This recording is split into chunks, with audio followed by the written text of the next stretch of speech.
How's it going, everybody? Thanks for tuning in as always. And in today's video, we're going to be discussing oil ratios.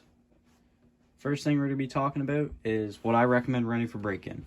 So after building like God knows how many motorized bike engines, I've went through the ropes of porting and ripping down to the cases, balancing cranks, things like that.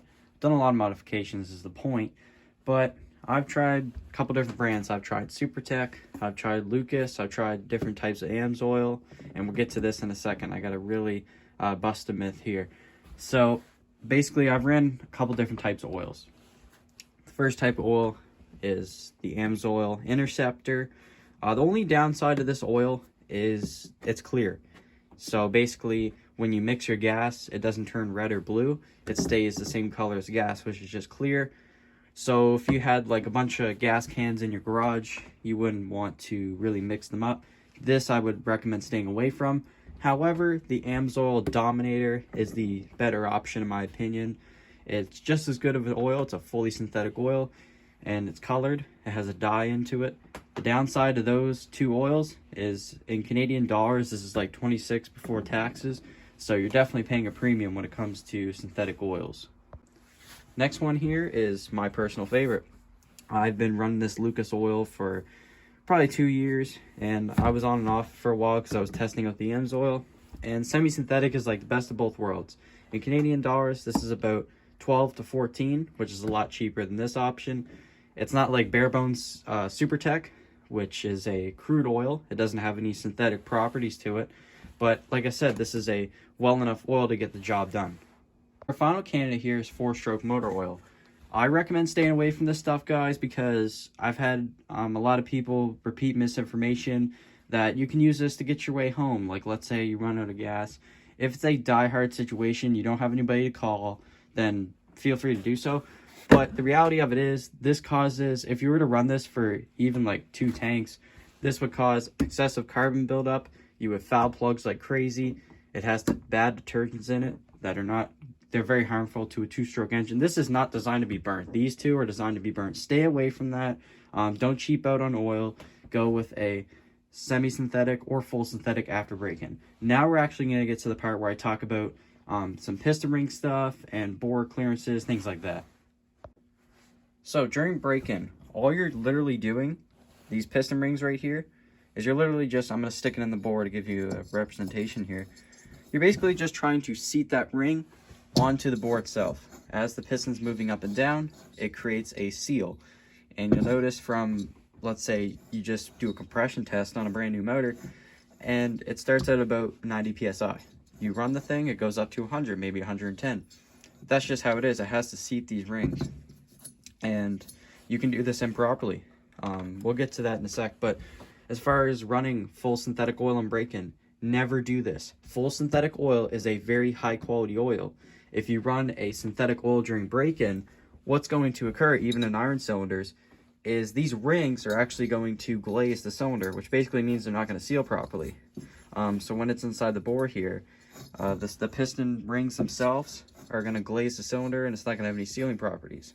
So never ever use full synthetic during break-in. This goes for 4-strokes too. What I recommend doing, here's my, after like building a lot of engines, this is the way that I've seen it. Run SuperTech, some kind of crude oil during break-in at 40 to 1. This is going to ensure that the cylinder temperatures get to that optimum range. Is going to ensure that these rings seat really well.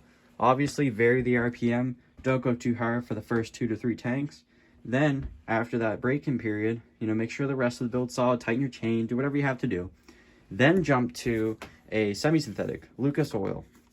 This I recommend. It's like one of the best oils I've tested. It's dyed, it has a nice color to it.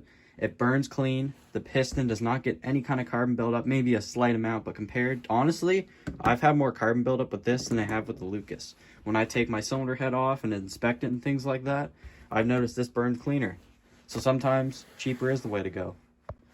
I went ahead and done some math for you guys, so if you want to pause the video, feel free to do so. This is a oil mix chart for you guys. So basically, if you want to run 40 to 1 for your break-in, right, you're going to use a 5-liter jug. You're going to put in 125 milliliters of oil. For a 10-liter jug, you just multiply that by 2, so 250. and 1 gallon, 1 US gallon is 3.2 ounces. So after break-in, I recommend going 32-to-1, full synthetic or semi-synthetic.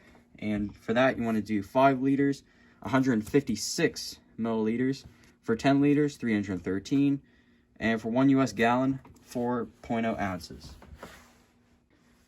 I hear a lot of people's comeback to the reason they run more oil is because they fear that running 40-to-1 and break-in is going to get the thing too hot. And I'll be here to tell you, as long as you take the engine apart and you take all the metal out of it, you wash it out with gas, the bottom end, right? Make sure all your bearings are clean, like common sense stuff. And you do like 20-minute, 30-minute rides during break-in. This thing is not, I mean, it might run a little bit hotter, but like I said, that excessive heat is required to seat these rings properly. If you have a engine that's running 16-to-1 or 20-to-1, you're basically glazing the cylinder during break-in.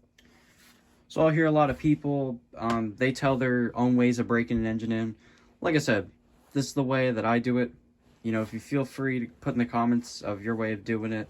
But I've just had great success with varying the RPMs, right? Like, start out, warm the bike up 2 minutes, right? Go for a ride, and, you know, start at quarter throttle. Then you're going to open up 3/4, let off. Then you give it a quick hit of full, and you let off. That is going to ensure that these cylinder walls see all the different types of RPM that you're going to be putting through this thing. If you stay at quarter throttle for, like, the whole entire ride, as soon as you go past that, the engine's not going to be used to it. So you have to keep in mind that the only way that these port edges and all that stuff is going to clear is if you vary the RPMs. You have to make sure the engine's used to seeing those different varieties of speeds. Because like I said, if you hold it at that one constant throttle with a bunch of oil, that thing's just not going to break in. It's going to take 5-6 tanks to do so. So, you know, take it for what it's worth, but that's the way I like to do it. So in summary, run 40-to-1 crude oil, then go to a semi-synthetic 32-to-1 to make the engine last super long. Because like I said, those full synthetic oils, they're going to protect the cylinder really good, but that's only after break-in. So I hope that clears some things up for y'all. Stay tuned as always. We have some really special things coming for this channel. Alright, so that's pretty much it for today's video. Not a whole lot to talk about when it comes to oil ratios, but you know, that's my way of doing so. Feel free to drop down in the comments what you've experienced with, what kind of oils, like Castrol 927 and different kind of oils like that. I'd like to hear about your experiences with those, other synthetic oils, and maybe I'll try them out for the channel. But that's pretty much it. So I'll see you guys next video.